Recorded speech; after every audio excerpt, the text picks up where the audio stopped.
the group.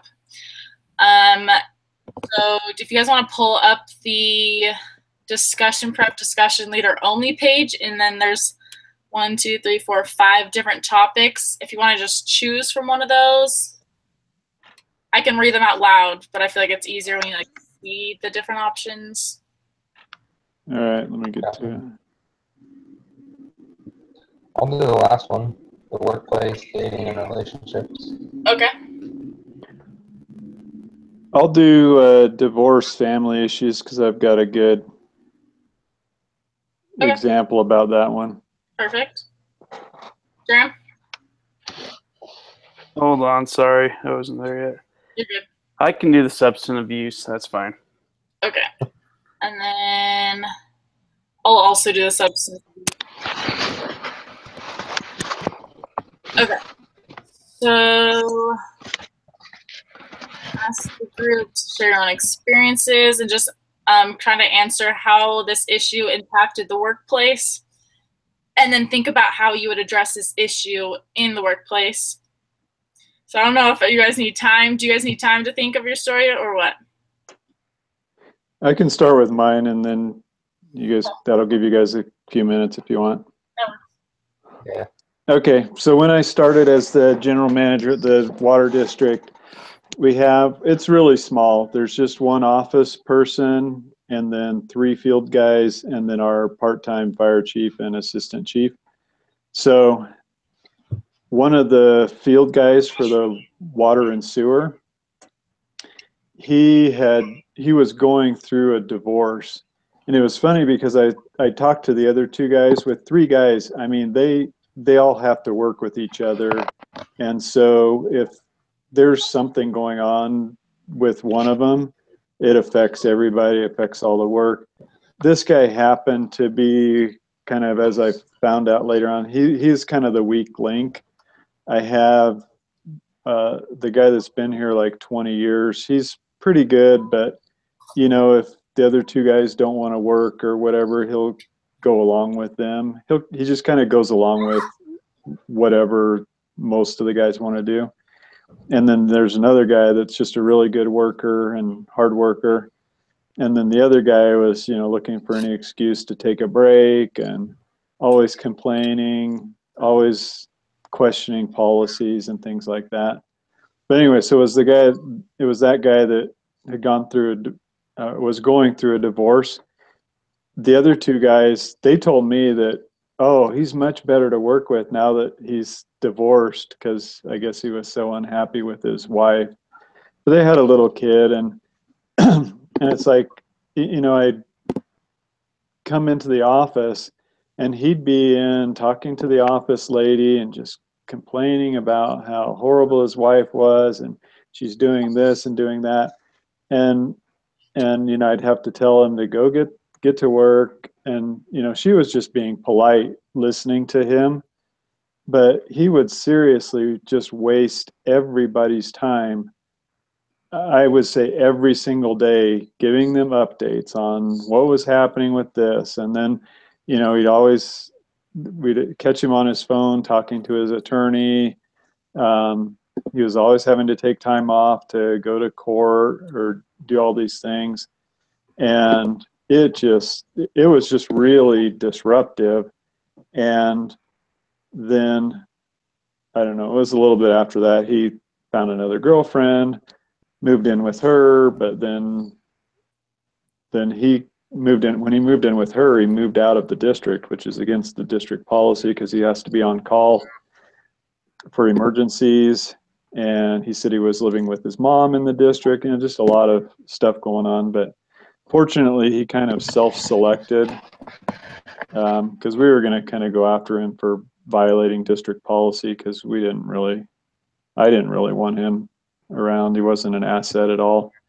But he ended up finding another job and quitting before we could fire him. So, but it's just really disruptive. And it's like, you know, the office lady would complain to me. She'd be like, you know, when you were down doing samples yesterday, Kenny was in here for 2 hours ranting and raving. I'm like, you know, it's just disruptive, time wasting. And like I said, I'm just glad he's not here anymore. We got another person that was a newlywed, and they're expecting their first baby here in August. So I'd much rather deal with him taking some maternity or new baby time off, than have to deal with somebody that's just not a good worker. It just really, disrupts the whole workforce, and the smaller your workforce, the more disruptive it is. So that's my example. Perfect. You want to go next? I can go next. So this is when I was working at the university. I was working at the support center, so pretty much we take all the calls for the university about all types of things. Anyway, we have probably on average like 70 employees or so. And a lot of the time we would have employees that would start dating each other. I mean, when you sit on a shift for like 4 or 5 hours at a time, you get to know somebody. Anyway, if they did start dating each other, it would always, like, I think pretty much every single time that I've had it happen, it causes problems because then they start getting distracted, and then with phone calls, like, they can put themselves on not ready and just become not as efficient because they'll just keep putting themselves on not ready and then talk to their girlfriend or boyfriend while they're just sitting there talking. Person may be on the shift, and then the boyfriend or girlfriend will come in and talk to them and just distract them from their work. And then it happens if they break up, then it makes it even worse because then there's contention in the office. Everybody can feel it, and it just doesn't go over very well. It's kind of like dating like your FHE brother or sister. The semester. It never ends very well. So what we ended up doing, like if somebody was dating, what we'd have to do is the boy would sit on one side of the room and their girlfriend would sit on the complete opposite side of the room. Like we had to force them, like, hey, you can't sit by each other. And it's like, we don't, like if you guys want to date, that's totally okay, but we just want to make it easy enough so that you're still profitable at work. And most of the people we talked to were actually pretty good about it. They understood. They're like, oh yeah, that's totally good. Most of them took it pretty well. Awesome. Jerem, do you want me to go first, or do you want to go first? I don't care. I can go. Okay, go for it. So my dad owns and manages a couple of convenience stores. And so he actually has quite a bit of trouble with like substance abuse and employees. So I have a couple stories, but the one that is most recent that comes to my mind is there was a kid that was working there. Him and his wife would kind of travel to place and just find jobs like at a convenience store or anywhere they could get a job and just barely have enough to survive on. So I live in Driggs, which is near Grand Targhee. So that's why they were there, is to go skiing every day. But anyways, this guy was addicted to drugs, and we didn't really know it at the time when he was working, but when he decided to get his life together and quit drugs altogether, which was great. But what ended up happening is he had such bad anxiety and stuff that he couldn't function at the workplace. And so like his mom would have to come in and sit with him during his shift and just be there. And he was always distracted and stuff. And he ended up wanting to take a month off to go to this rehab center, which was fine. It was just hard for the business because we had to find someone to fill a spot for that month. But luckily there was somebody that was willing to do that. So it worked out. But yeah, that was pretty much my story, my experience that I had. Perfect. For mine, I also just chose to do the substance abuse. Are you guys getting feedback or no? No, I can hear you fine. Okay, it's just mine then. So I worked at Baskin Robbins and Togo's. and we had a cake decorator in the back, and she kind of stuck to herself more so in the back just because she didn't handle with customer relations. And I know she had this like a cigarette addiction, and I didn't know that she had an alcohol addiction. So we tried not letting her interact with customers as much as we could, but it was just really difficult because if customers had questions, it was through us, then we go back to her, then she tells us, and we go back to, it was like a long process of getting an answer across when we could just have her come out and explain an answer to a customer. So that slowed down the workforce a lot, just because we didn't want the customers like smelling her horrible like cigarette smoke on her. And then one morning, my best friend was opening, who else was like coworker, and saw her passed out. Our cake decorator saw her passed out on the floor of the freezer, and obviously she didn't know really what to do, so she called 911, and we found out that she was being abused at home. And it like all of a sudden put a super like down mood on all of the employees, like just like super worried about her. And so we were constantly checking up on her and making sure that she was okay, which took time from obviously our jobs and our responsibilities. So therefore customers weren't as happy with us. And like, since she was our cake decorator, she took some time off. And so all of a sudden we were left without a cake decorator because she needed time to get sober and figure out her life. And so we had to like pretend to be cake decorators, which is super hard at Baskin Robbins because people expect a certain kind of a cake, and we weren't able to deliver on that because we didn't go to culinary or bakery school or whatever the heck she wanted to. And so I just remember being like so stressed out, like trying to run the front and also trying to make cakes look as similar as I could to the picture. And it just like made us all super like annoyed that she would let her life at home interfere with her workforce life, which, I mean, obviously that wasn't very kind of us and empathetic of us because she was obviously being abused at home. But I mean, it did annoy people at work. So that was how it affected the workforce and the workplace. And then addressing this issue, how would I address this? I would probably go into it trying to be empathetic. Obviously, I don't think I would be fully empathetic just because, like, you're affecting so many people's lives. You're, like, affecting a business, and I was friends with the business owner's family. So I was like, if we don't get cakes out, we lose customers, and if we lose customers, we lose the business, and then therefore my family's friend loses their main source of income. But I would probably try to be like, hey, like, what's going on in the home? Like, can I help you with anything if you need to get out of the house? You know, stay at my place, or I don't know, somehow get my parents to maybe financially help her. I don't know. But I would try to help her get out of that bad relationship so that she doesn't abuse whatever alcohol or cigarettes or whatever she was abusing. I don't really know what else she was abusing, but yeah. Okay. After everyone is ready, ask the first person to tell about topics or experiences they've chosen. After the first person tells their own experience and how they think it would impact the workplace, ask other students to respond. Do they agree? Do they have similar issues? Ask if anyone else is planning to talk about a similar topic, then invite them to go next. So I think that's what we just did. Yes. Kind of. Yes. Okay, so that was what we just did. Okay, so then we'll do step 3. We're going to wrap up. So ask what other issues they see in society that are likely to impact their workplaces in the future.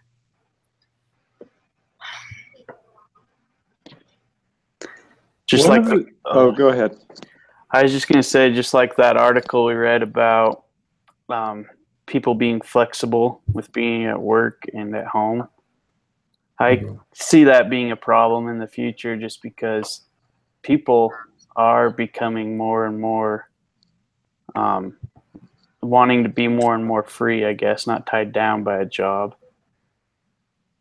So that's one of the things that came to my mind. What did you guys think? Because I think this will there's a different answer from an employee versus a manager or a business owner, because they talked, that one with Mrs. Sleep, I think it was the one where she said, she couldn't work at home. It would just be too distracting or whatever. Mm-hmm. I can see how, how the material and stuff talked about how millennials are, really comfortable working from their cell phones, taking phone calls after hours, having more of a flexible work schedule. But as a manager, to me, if somebody's like wants to work from home so that they can be with their kids when their kids get home from school, like the one lady in the article, and it had a picture of her, supposedly working from home, and her two kids are right there. To me, as a manager, and maybe it's my age versus just my perspective as a manager, I just couldn't, I don't know, I would just have a hard time trusting employees that they're really being productive when they work from home. I just see somebody working from home, especially with two young girls like that one lady had, just, Mommy, can you do this? Mommy, can you do that? And mom's, just started doing a report or something for work. And so she goes off to help her daughter with her schoolwork or, this or that. And, out of the 2 hours that supposedly she was working at home, I could see her getting maybe 15 minutes of work in, and maybe not that high a quality of work either. But you guys are younger, so what do you think? If you were a business owner or manager, would you be comfortable with having employees work from home?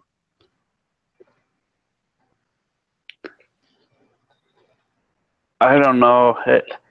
I'm kind of on the fence with this because it says in the article that they did get the job done, which I could kind of see that maybe during the day they were having those moments, but maybe they put their kid to bed at 8 or whatever, and they have 3 hours that they work hard then or something. It just gives them more flexible hours, even though it's non-traditional hours, I think. I would definitely do like a trial run, see if it works, because it works for different people in different ways. So I think, okay, you have like these 3 weeks, so we're going to try something new. We're going to try you working from home, and if you get your work done and correctly, then we can put this more permanently as the way you work. And then if it doesn't work, we just say, sorry, like it didn't work out for me, so we're going to go back to you coming back into the office. I would give them a trial run, see if it works for them. Yeah, I think it also kind of depends on what kind of work they're doing. I think there's some things that, yeah, definitely, that's totally fine. But like, so like right now I'm doing kind of the same thing as Lexi. I work as a loan officer. And there's just some information that's just like private, like all their bank statements and information. And so you have to be careful what information can go home with the person and what information has to stay in the office. So I think give it a try, see how they respond to it. If they're responsible and if they'll get their work done, then might as well let them do it. I can see how like educators and colleges might have that same attitude towards online classes, whereas, if I didn't have online classes, I wouldn't be able to, finish a degree and do things like that. But they've set up a system to where it works. So maybe if you set up your business to have a system, have deadlines, have expectations and things like that, then, maybe it can work. Maybe open up more avenues for people that really didn't want to be in the workforce, but now need to be, or people that used to have to commute and, they don't like the amount of time commuting takes away from their family life. So yeah, I can see some real good benefits to it.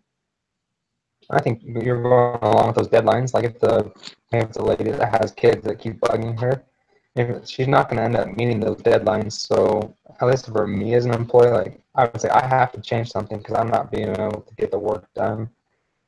Like I'm going to miss these deadlines, not get this thing done.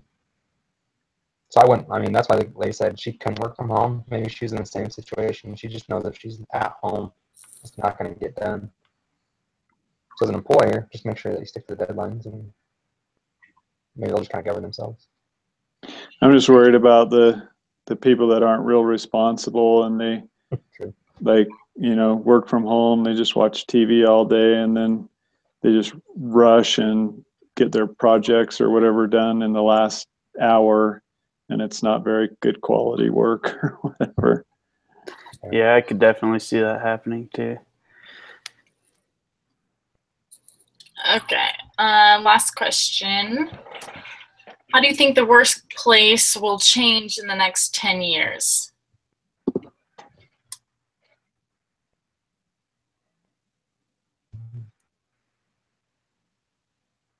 I do think it will be more flexible. If gas prices go up and commuting and things like that, I think businesses will look at ways to attract employees. And I think, at least what I've seen population wise and demographics, in the future with all the baby boomers retiring, there's going to be a shortage of qualified workers. And so companies are going to really have to get creative in how to attract a fewer number of workers for more jobs. So I think it's going to be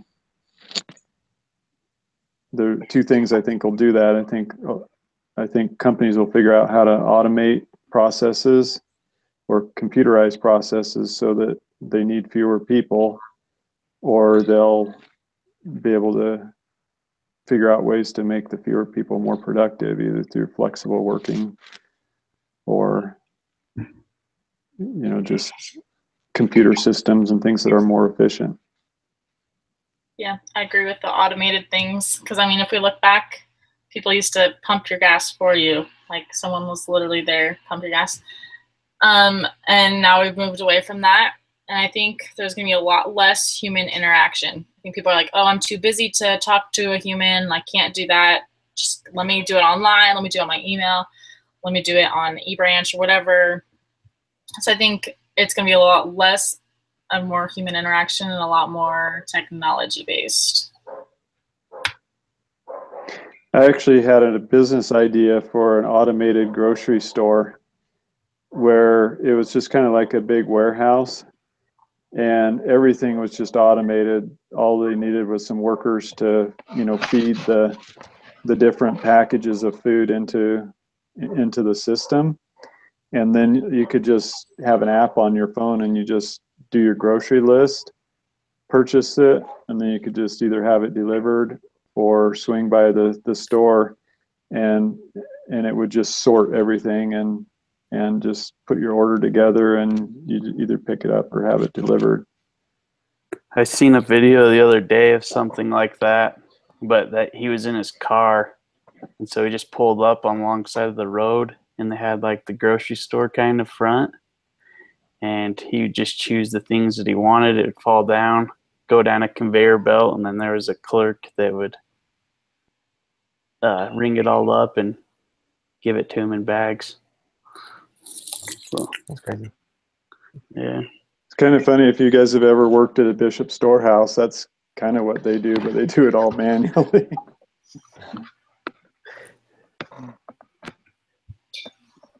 Okay. Anyone else want to say anything? Nope. Okay. So that was the last question.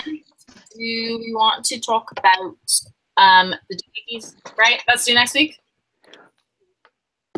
Yep. So, Yeah, I think it's due Monday of next week. Okay, so we got to get on that because I'm leaving out of town. So, Tanner, have you put together a preliminary? Yeah, I should have sent it out to everybody. You did? we talked about it last week when you weren't here, but Sorry, guys. so Norman, Okay. so we only have to do Sign me up 2 for something. problems. What was that? we only have 2 problems: workplace and society, and dismissing and layoffs. I already did workplace and society because I'm leaving on Friday. Okay. So it's on the document. So we just need somebody to do dismissing and layoffs, and I think maybe Jerem volunteered to do that. Yeah, I can do that. Okay, so then we just need somebody to do the introduction, conclusion, edit it, and submit it. Okay, so it looks like Tanner's editing, so I can do intro and conclusion. Okay. And like I said, mine's in there as soon as Jerem gets it in there, maybe by Thursday or whatever. You guys can do your thing on Friday. And Yeah. Jerem, when are you able to do that? I probably have it to you by Thursday night, I guess. Perfect. So then I will do my part tonight. And then if you just want to tell me whenever you're done, Lexi, then I can edit it and turn it in. Okay. I will email Tanner. Okay. And you, Jerem, you only have to do 3 solutions. So it's just it's 2 problems and then 3 solutions for each problem. And the word count is, I think, 2,300 words. I think my part was 1,125 or something. So if you do 1,100, that'll be 2,200, and then another 100 for the intro and conclusion. So I think we should be good. Not too Awesome. bad. Perfect. All right. Well, overall, guys, it's been a good group. I think we've all worked together pretty good. I'm glad we got responsible people, and been a pleasure working with you. Awesome. Yep. Same. Okie dokie. So I will email Tanner, and then we should be good once Jerem gets his part on Thursday. All right. Perfect. Sounds good. Sounds Bye, good. guys. Bye. Yeah.